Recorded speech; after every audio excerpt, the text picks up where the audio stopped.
आज दुनिया भर में सियाहत का आलमी दिन मनाया जा रहा है। आपको लिए चलते हैं बालाकोट की हसीन वादी गनूल में, जहां सरसब्ज मैदान, बहते चश्मे सियाहों की तवज्जो का मरकज बने हुए हैं।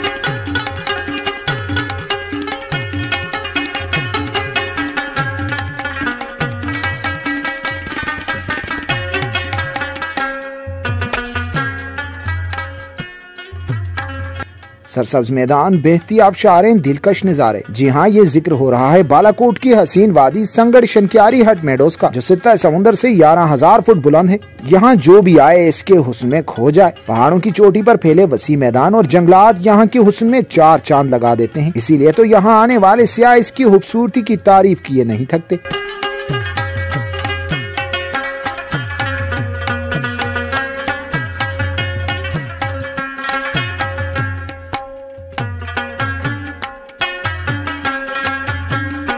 हमारा पाकिस्तान स्विट्ज़रलैंड से ज़्यादा खूबसूरत है, तो आप जब भी यहाँ विज़िट करें तो सफाई का ख्याल रखें और यहाँ पर विज़िट के लिए जब भी आएँ इन वादियों में तो आप कचरा ना फैलाएं। तो शनक्यारी हट मेडोज़ के अंदर खड़े हुए हैं। तकरीबन ये 11,500 फीट की बुलंदी पर है और हम लोग इस वक्त अपनी फैमिली के साथ यहाँ पर आए हुए हैं, फैमिली और बच्चों के साथ। ये बहुत ही अच्छी और ख़ूबसूरत जगह है और बहुत साफ़ सुथरी जगह है।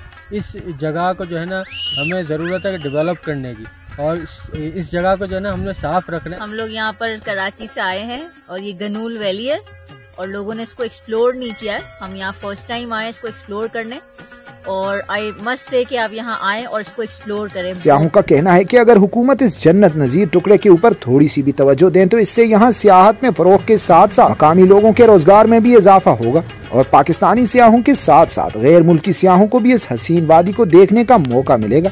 नासिर अली तनोली, CID न्यूज़, वादी गनूल, जिला मानसेरा।